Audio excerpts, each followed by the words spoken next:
Ladies and gentlemen, welcome to America, the only place on earth where I forget everything that goes on, and the only thing people aren't doing or mad about is what happened. So they're mad at something that happened. Nobody even knows the story anymore. They just woke up angry, grabbed a headline like a stress ball, and said, yeah, this feels correct. So don't debate facts. We debate feelings about headlines we didn't read. And somehow we're shocked. We're polarized. We're so polarized because complaining has replaced thinking. And it's not about solutions. It's about participation trophies for outrage. Every issue goes through the same three filters. It's about Trump. Can I call someone a Nazi? Can I be mad immediately? Well, welcome to TDS, Trump Derangement Syndrome, the only condition where half the country hears one name and instantly forgets how Congress works. Speaking of Congress, nobody knows the expressed or implied powers anymore. People just assume Congress can do everything, nothing, and somehow violate the Constitution before lunch. We live in a liberal democracy, which means everyone loves democracy until democracy votes wrong. Then suddenly it's, well, actually democracy is dangerous. And right on time, in 3 days, 3-Eye Atlas makes its closest approach to Earth. 3 days, everything changes in 3 days, right? I mean, hell, that's about how long it took Gavin Newsom to rebrand himself as president from Independence Day. You know the guy, Bill Pullman, leather jacket, fighter jets, speech that makes you clap even if aliens aren't real. Now Gavin's back, bolder, slicker, hair somehow shinier, and the race for the midterms has officially begun. Kamala's cackling her way back into the spotlight. Joe Biden's back like a Jurassic Park sequel nobody asked for. And, I feel bad for Joe. I really do. Can you imagine getting that man dressed? Like, he comes out of the closet stumbling, arms half in his shirt, pant in one leg, hanger hanging off of the other, looking like a T-Rex. Help! I can't stretch my balls! Help! Help! I can't stretch my balls! Thank you. That's not politics. That's assisted living with Secret Service. And now, Jasmine Crotch Rocket Crockett says she's taking on Ted Cruz and turning Texas blue. Good luck. Hey, fair's fair. If she's handing out names like Nazi, fascist, Hitler, Hot Wheels, she can handle a nickname too. Don't be mad. Meanwhile, outside, we've got googly-eyed ICE protesters yelling at buildings like drywall has a deportation policy. And nobody's listening. Everybody's labeling, and everyone swears they're the same one. Here's what we've got coming up tonight. First, headline news dive. The biggest stories of the week. Why they're upside down, and why nobody seems capable of talking like an adult about them, including smart as a fox, dumb as a rock, where we prove intelligence is optional in modern society, and the quick flash lightning round, where I speed run reality like I fed up news anchor. Then the hump day social media roast, the dumbest trends, influencer meltdowns, and internet behavior. That should require a permit. After that, the turntable, music entertainment, pop culture, and industry nonsense. That somehow matters more than foreign policy. Then Wednesdays, what the bleep? One united rant, one social frustration, no breaks, no mercy, and we'll close it all out with a great goodbye, where we recap the chaos and connect the dots, and try to leave you slightly more sane than when you arrived. So it feels like Earth, democracy, and common sense are all approaching their closest point at the same time. You're not crazy. You're just paying attention. Let's get into it. Next up, we got the headline news dive. Cue the music, Chris. We'll be right back. Don't forget to subscribe, like, and don't divide, everybody. It's all one here on the turn. Let's go.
Good evening, ladies and gentlemen, and welcome back. If you're just joining us, don't worry. The world didn't calm down while you were gone. This is the Headline News Dive, where we take the biggest stories of the week and slow them down just enough to prove they're not satire. And just before we go,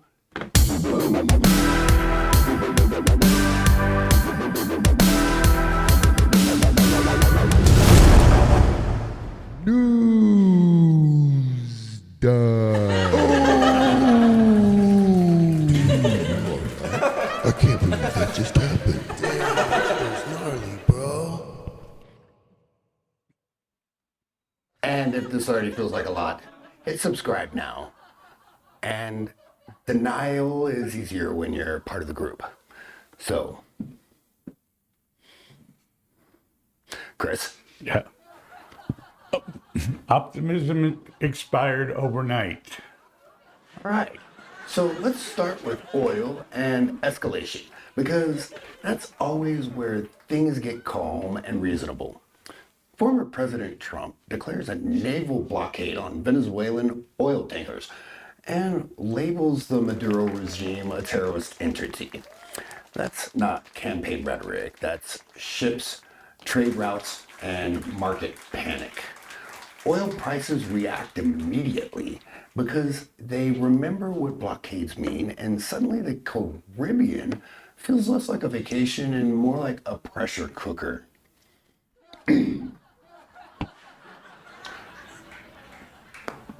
Oh, gas has PTSD. Sorry. Earth's already overheating, storms are rewriting maps, and humans are still playing battleship like the board can flip over. We keep escalating global conflicts while pretending the planet is watching. Back in Washington, a Trump national security briefing sparks bipartisan concerns on Capitol Hill. Senior aides brief lawmakers on military actions and immigration enforcement travel bans. And somehow everyone leaves more confused than when they arrived. Details are classified, transparency is optional, and accountability is stuck in a holding pattern. Side deck welfare. Interesting. It's government chaos delivered via PowerPoint. Half the slides are redacted, the clicker doesn't work, and trust us, doing most of the heavy lifting. Meanwhile, the economy starts showing signs of fatigue.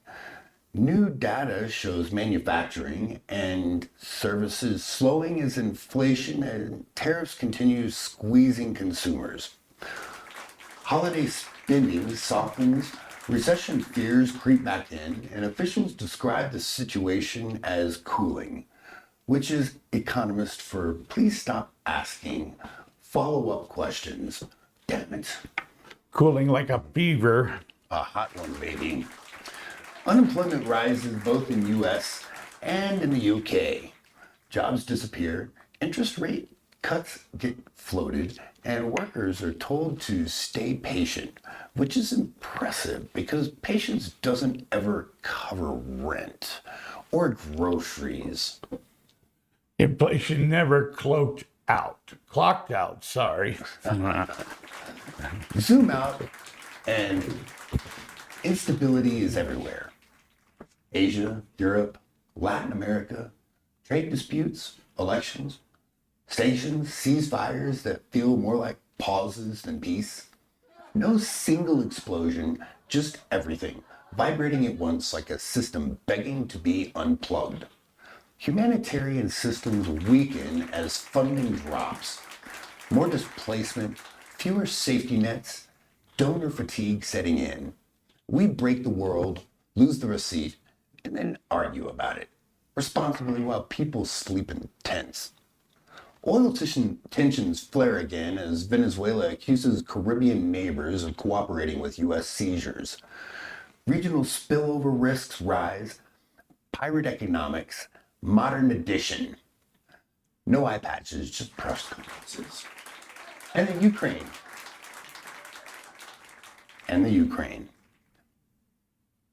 The Russian war grinds on, and infrastructure strikes incremental territorial shifts. Diplomacy frozen. That conflict is the world's worst autoplay, and nobody can find the remote. At least one negotiation landed. Mexico agrees to deliver 202,000 acre-feet of water under a 1944 treaty, critical for agriculture in the U.S. Southwest.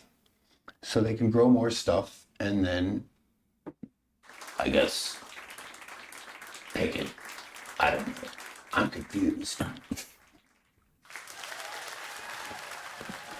But anyways, And Earth vetoes it. vetoes what? Water from 1945. Oh yeah, they could. That would be quite arching. Speaking of that, Exactly. Unless the planet changes its mind. Even education headlines reflect the chaos now. Kids are absorbing nonstop global instability as baseline reality. Homework includes geopolitics. Recess feels optional. future starts early. Does it? Yeah. Well, before humans completely finish stressing themselves into extinction, let's reset the only creatures handing the holidays honestly. Animals. In Alaska, a moose eats Christmas decorations like it found a seasonal salad bar. Lights, ornaments, garland, and 1,000 pounds of nature saying, "This is food now." Glitter was a mistake. In Colorado, a bear breaks into a cabin and opens wrapped Christmas gifts. Opens them. That's not wildlife. That's a porch pirate with fur and patience. Respect presentations. In Norway, reindeer halt traffic. When humans do it, it's congestion. When reindeer do it, it's a Hallmark movie with horns. A goat eats an entire Christmas tree off the roof of a car, not nibbling, commenting like AI Atlas, straight down his gullet. That goat saw your holiday spirit and said, "Bet, dude." Organic review. A penguin body nobody checks. An aquarium Christmas tree into submission. So, that's interesting. No motive, no remorse. Penguins enforce joy physically. A squirrel steals an entire string of lights, confirming squirrels are just raccoons with better PR. And a dog eats an entire Christmas dinner, turkey sides, everything. Either tragic or the most successful holiday any of us will have.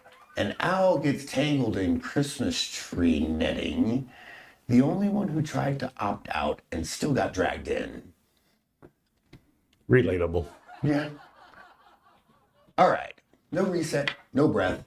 Here's reality moving faster than we can process it. An Italian town is now finding residents.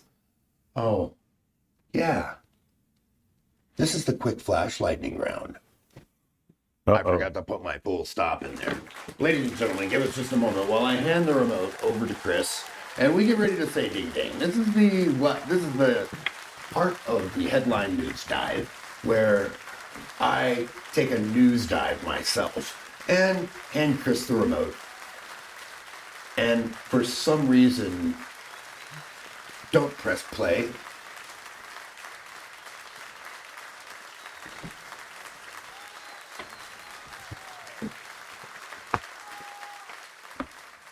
For some reason, hand it to him too early because he decided to press play without doing anything.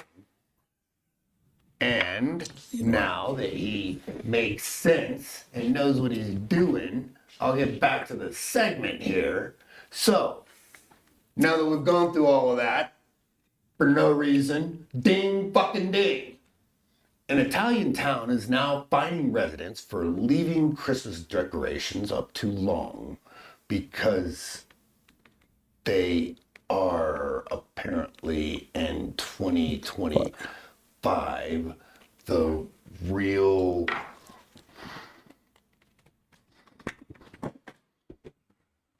The real, apparently real public order is joy understating its welcome. Inflation's crushing families, wars are everywhere, but thank God someone's finally cracked down on a butt face that doesn't know what the fuck he's doing over here. No, I don't. Plastic Santa with a commitment issue and a courthouse shuts down after the... Dude, go to break.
Ladies and gentlemen, let's get this straight. Christmas Vacation wasn't a comedy.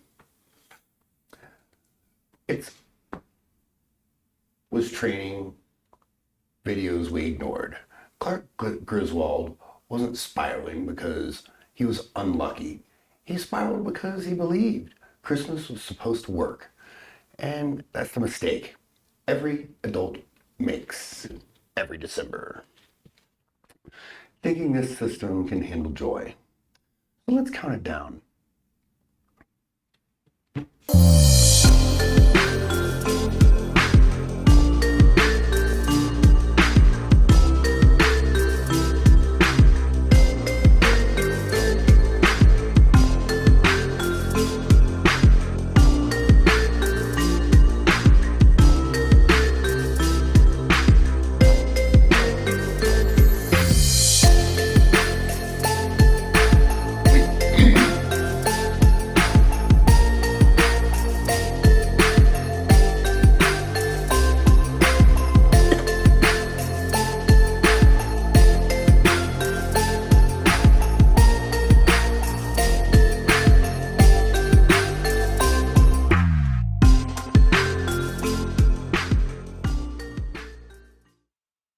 Yes, ladies and gentlemen, it's holiday hazards. So, let's get started. We made a nice countdown for you. Starting with number 10, pre-Christmas gift returns. We're returning gifts before Christmas now, not after, before. Backup gifts, emergency receipts, gift cards like apology notes. Nobody's trying to surprise anybody.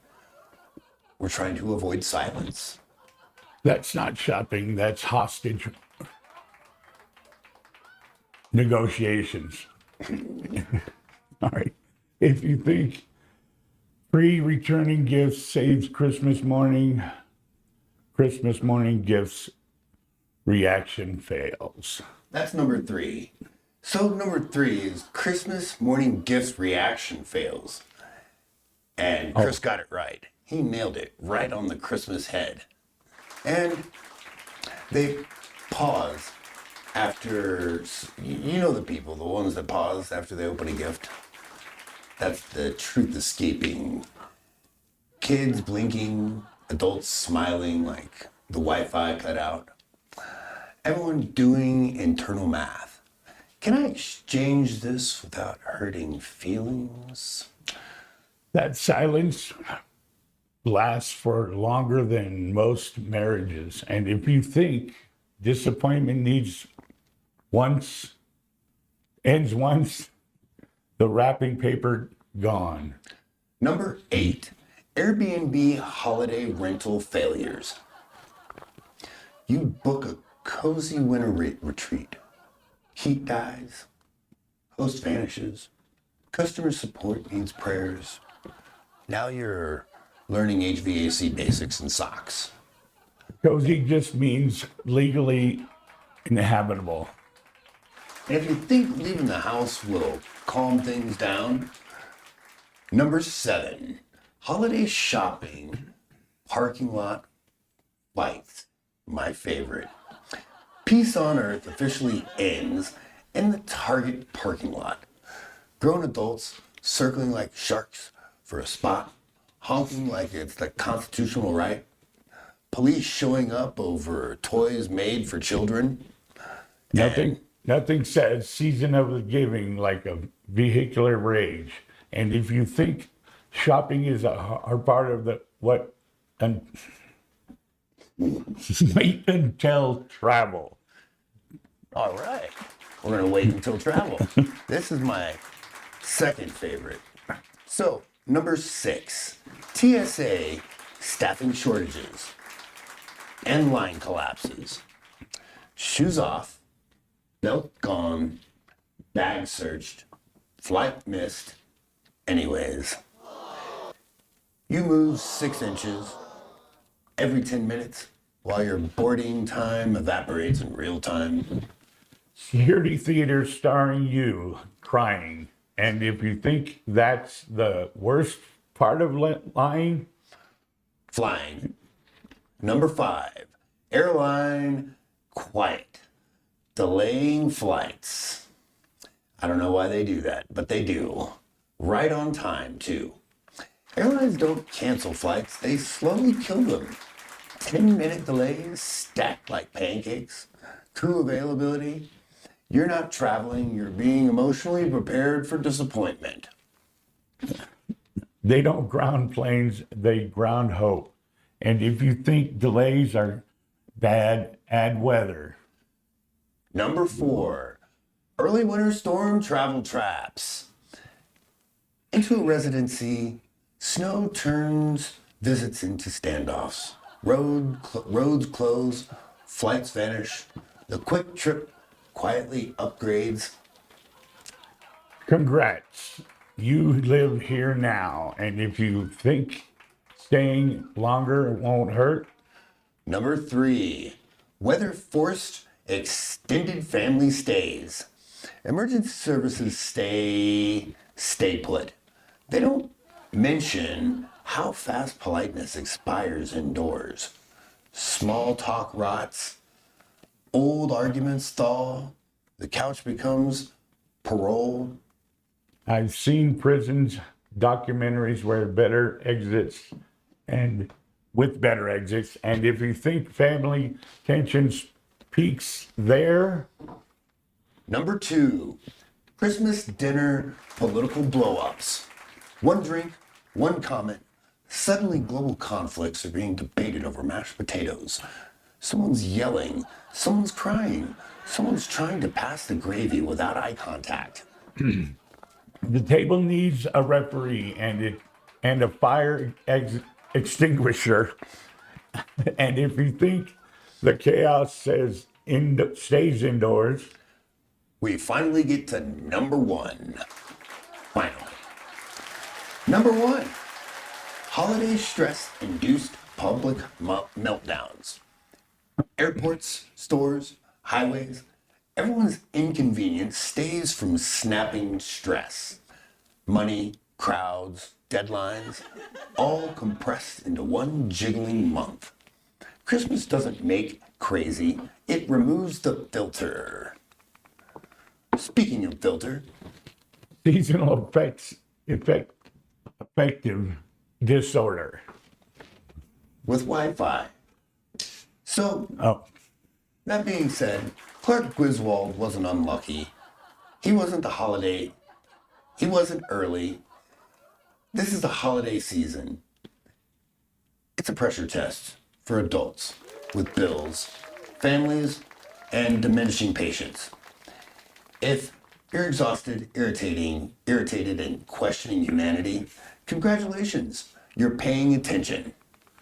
survival counts as holiday spirit now. So, if this hit subscribe before the algorithm, Christmas hits too. Drop a comment, tell us which hazard you got this year. Share this with the family. Remember who definitely needs to hear it. But we're not done. More chaos on the other side. Hit that tunes, Chris. We'll be right back.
Seriously, stop. If you've been on the internet today, you've already seen something that made you stare at your phone like, yeah, Species had a good run. Not a bad run, a good run. But we're doing victory laps around the dumbest ideas imaginable.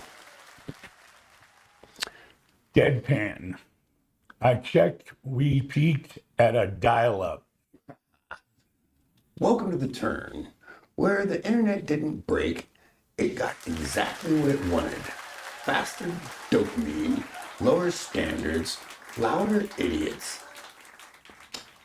While you were gone, someone cried into a ring light, called it growth, sold merch, and the algorithm clapped like it trained a seal that just heard how to monetize trauma. And somehow, you're the problem for noticing. But before we go any further, hit subscribe right now. Don't wait, don't think. Do it before any influencer fake apologizes their way into a sponsorship, a documentary, and a speaking tour called Accountability. My truth this week is social media emotional stability has officially lost its blue check. TikTok decided the highest form of content is talent, comedy, or ideas. It's grown adults crying in their cars, whispering about healing, and it's always a car because nothing says inner peace like filming yourself emotionally unraveling next to a Taco Bell. If you film yourself crying, add captions, you're not healing, okay? You're auditioning. Every video starts with, I wasn't going to post this, which is wild because nothing says hesitation like a tripod, perfect lighting, subtitles, and a backup take. That's not vulnerability, ladies and gentlemen. That's a soft launch of a breakdown. Instagram stayed committed to pursuing soft life influencers, people with unlimited money, explaining that peace comes from slow mornings, oat milk, and not having a real job, apparently. Inner peace is easier when your bank account is doing yoga. Nothing screams enlightenment like a $9,000 couch, a beige outfit, and a caption that says, rest. It's resistance. Rest isn't revolutionary, it's expensive. You're not healed, you're insulated. I rested once. My landlord called it late rent. I've heard that before. Over on YouTube Shorts, everyone became a body language expert overnight. Suddenly scratching your nose means you're a narcissist. Crossing your arms means you're abusive. And blinking too much means you're lying. We used to diagnose people with degrees. Now we do it with hoodies and a ring light. No, he's not toxic. He's itchy. If these experts were real, TSA would have hired them by now and airports would be empty. X, formerly Twitter, currently an emotional bar fight behind a gas station, spent the week outraged about something nobody will remember on Friday. Every day on that app feels like a civil war over a typo. Half the platform was screaming, the other half was screaming about the screaming, and the rest were bots asking you if you want crypto advice. Every take was framed like a moral emergency. Relax, it's a trending topic, not the fall of civilization. Although it's flirting with it. Then came the apology videos. The deep sigh, the pause, the dramatic eye contact. They're about to confess to war crimes. I take full accountability. Immediately followed by a paragraph explaining why it's actually everyone else's fault. Nothing says sincere like monetizing your downfall in 4K and turning comments off. If you were really sorry, you wouldn't be uploading on schedule. You wouldn't have an editor. We also got another wave of pranks where the jokes is just harassing strangers until security shows up. Congratulations. You didn't create comedy, you created a liability. Comedy used to require timing, wit, and risk. Now it's just yelling, it's a prank. And that's a legal defense. If your punchline requires a lawyer, it wasn't funny. If you have to explain it, it wasn't funny. Heard that. Pro tip, ladies and gentlemen, just a tip. Just Fitness influencers had a monster week too, explaining that discipline is easy if you wake up at 4 a.m., drink salt water, and stare at the sun, and ignore your family until incredible advice. Yeah, that's great. Very sustainable. Nothing motivates normal people like being shamed by someone whose job is flexing in mirrors. These people don't have routines, they have branding strategies. If discipline were that simple, we'd all look like geek statues and nobody would own sweatpants. And of course, all stop. Flooded every platform. Fake songs, fake podcasts, fake bases, shared confidently by people who didn't check if any of it was real. Don't fact check anymore. It's stupid, I promise. No, I'm just joking. Please fact check. It's real. We check vibes, but it feels truly emotional. It's true. That's not progress. That's medieval humor. Culture with Wi-Fi. We used to fear misinformation. Now we share it proudly with captions. Thoughts? I don't think the internet is broken. I think it's doing exactly what humans trained it to do. That's the problem. Loud wins, calm loses, nuance gets blurred, and everyone blames the algorithm like it forced them to post nonsense at gunpoint. No, the algorithm didn't make you do that. You did that repeatedly with captions. The algorithm is just holding up a mirror and going, Ah, good Lord, this is you. This is the problem with people nowadays. They don't know where to find buttons on phone that mean done. So if you're irritated right now, good. That means your brain still works. If you're offended, even better. That means this segment found you and your conscience still works. The internet doesn't need more content. It needs fewer adults behaving like unsupervised toddlers with Wi-Fi. This isn't about being old school. It's about having standards. It's about remembering that every thought needs a platform. Not every feeling needs a monetization, and not every meltdown deserves applause. Somewhere along the way, we confused attention with value and volume with truth. So, that being said, hit subscribe. If you're done pretending this is normal, drop a comment. If you've ever closed an app and thought, yeah, I need a shower after that. Share this with a friend who sends your unhinged clips and says, you gotta see this because misery loves company and accountability loves witnesses. we're not logging off. We're just judging harder. Don't move. We'll be right back. We will. Because coming up next, the stupidity stops being viral and starts running things. This is The Turn. Next up, we have The Turntable, where Chris takes the lead and learns to read.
Welcome back to The Turn, where the truth hits harder than the headlines, and the entertainment industry keeps insisting it's shocked by problems it engineered itself.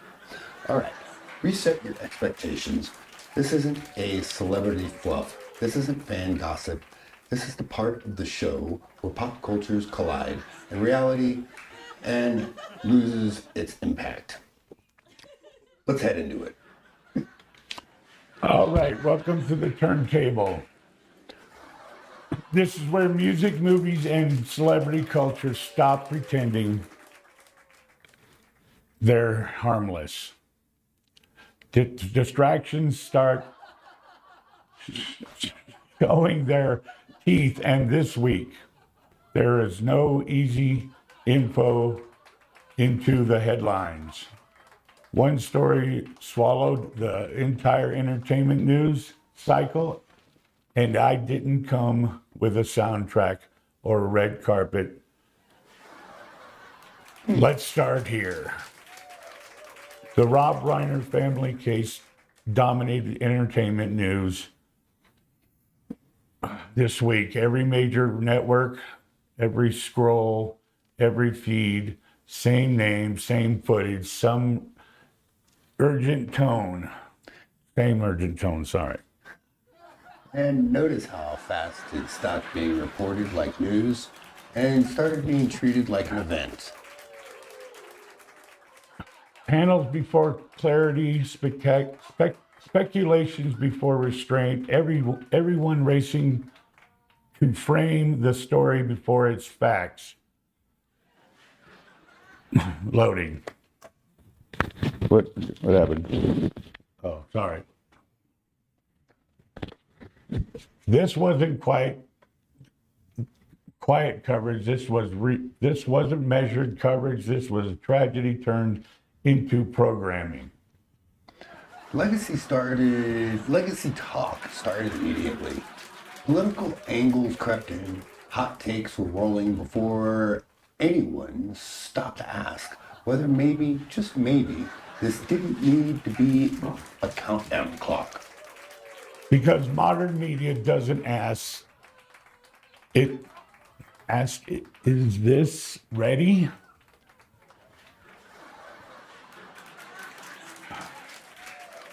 It asks, can we keep people watching? Oh, wow. And the internet did what it always does. Half-read, half-read headlines, full confidence, zero patience. Everyone suddenly, an investigator, a lawyer, and a moral authority from their couch. Now, while the story dominated the cycle, the rest of Hollywood kept tripping over itself like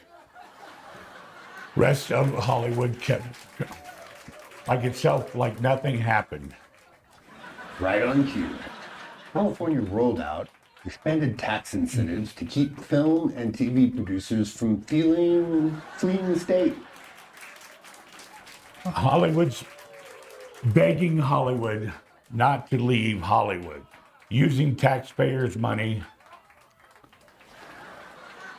Same industry that we can burn. $200 million on a reboot nobody asked for. But suddenly needs coupons to stay loyal. That's not strategy. That's panic with a studio logo. And while the industry's asking for help, awards season quietly started warming up. Happening. Early trophies, music and media awards, prestige honors nobody outside the industry knew were. Hollywood's given itself a gold star, content you haven't seen yet. Getting better, Chris. Chris is still learning to read, ladies and gentlemen. Award season is the industry whispering, please respect us, right after chasing clicks like everyone else. Meanwhile, overseas, the BBC managed to anger musicians by quitting Cutting. specialist music programming in favor of border safer formats. Translation, less passion, more playlist. Less risk, more background noise.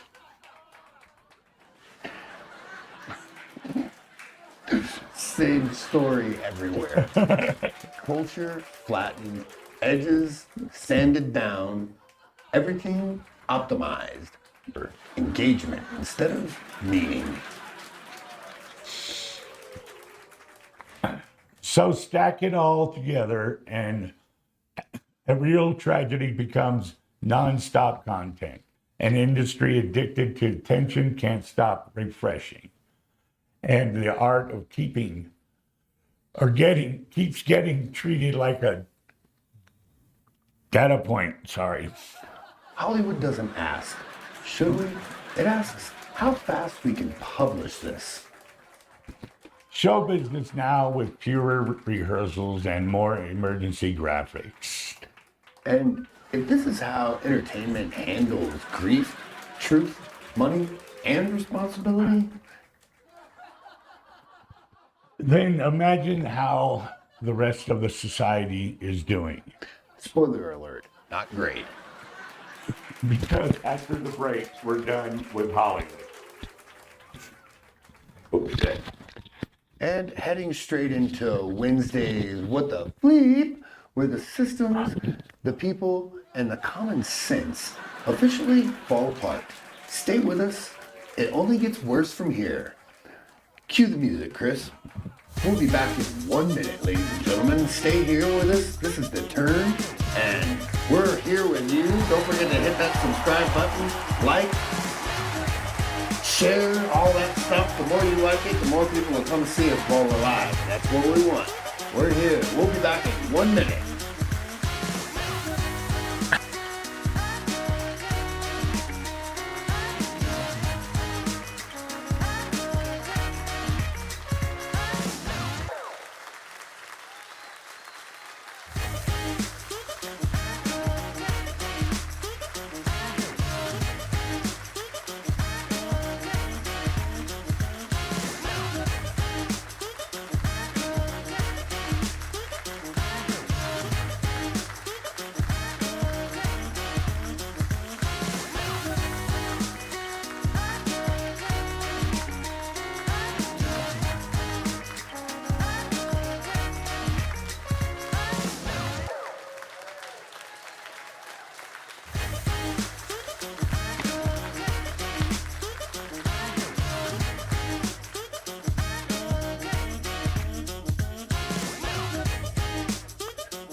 All right.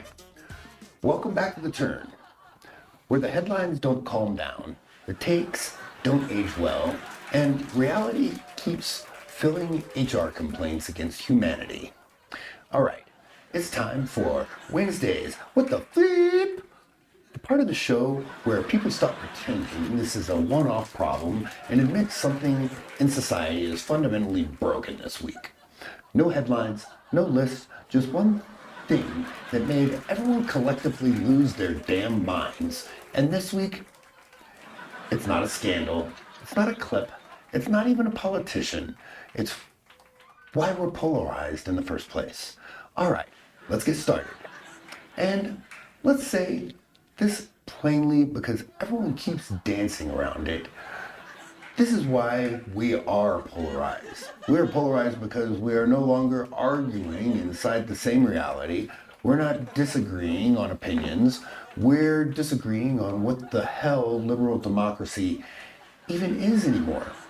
And whether it's broken, fake, or being weaponized. Liberal democracy used to mean shared rules, shared facts, and disagreement inside the system. Now it means everyone has their own definition, and everyone thinks their version is the only one under attack. That's why liberal democracy and its critics are screaming past each other. One side says liberal democracy is fragile and being dismantled. The other side says liberal democracy is a scam run by elites who never ask permission. Same country, same constitution, same system, completely different diagnosis. And both sides are convinced the other side is existential threat. And right in the middle, the confusion, it's Congress, America's most misunderstood roommate. People yell that Congress has unlimited power, then they yell that Congress is useless. Nobody actually knows the difference between the expressed powers of Congress and the limited powers of Congress. But everyone talks about it like they passed the bar exam on TikTok. Expressed powers of Congress are the ones written down. Implied powers are the ones necessary to make the written ones actually work. That used to be basic civics. You remember the guy with the thing that sat on the Constitution that sang the song? You know about the U.S. Constitution. He was dressed like a note. They don't show him anymore. That's why people don't know. Okay? They used to show that to children so children would understand when they get older. Okay? Now it's vibes, deepening on who you ask. Implied powers either mean necessary flexibility or proof we lived. It's proof we live in a dictatorship. Same clause, opposite conclusions. That conclusion alone explains half the image online. But here's the real problem. Nobody wants to say out loud. We're just polarized. Politically, we're polarized perceptually. We're all running reality through 3 polarized filters, and those filters create a creepy quantum effect, where facts behave differently depending on who's observing them. One filter turns everything blue, democracy is under siege, institutions must be protected at all costs, and decent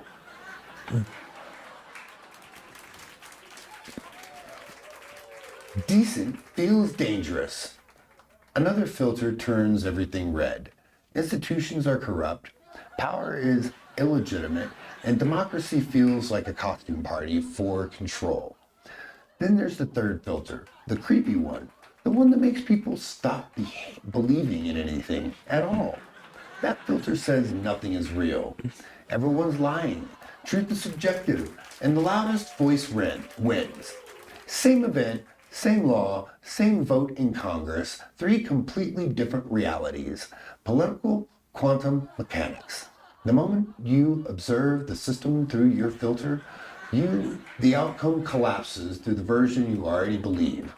And once that happens, no conversation crosses universes. That's why we are polarized. Not because people disagree, but because liberal democracy requires shared reality.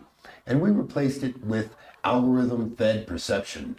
We don't debate policies anymore. We debate whether the system itself is legitimate. We don't argue about laws. We argue about whether Congress had the right to exist when it disagrees with us.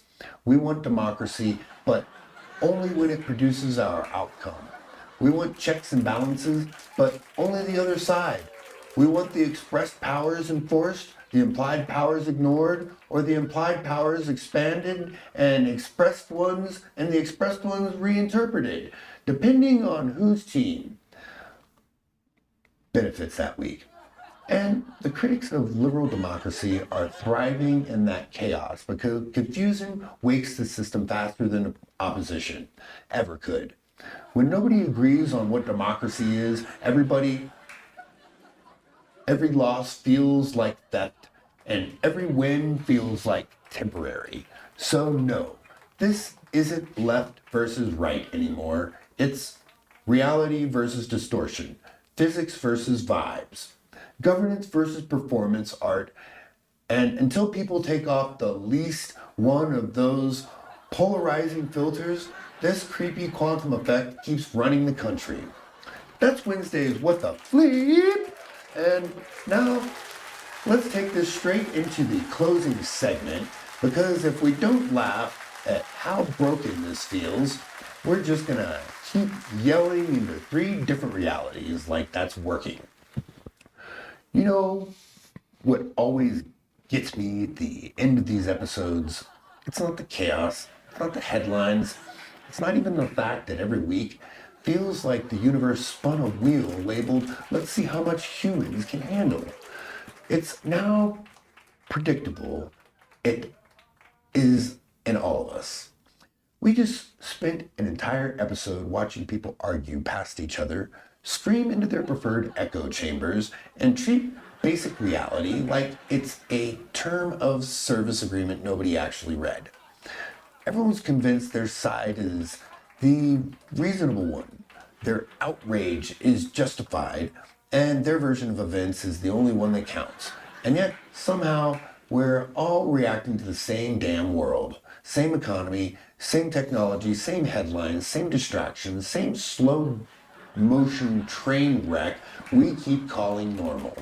We joked about it all, we roasted it, we poked holes in it, but underneath all of that, through the line, it's simple.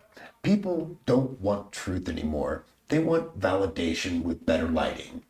We've turned disagreement into identity because confusion is turned into confidence and ignorance into a personality trait.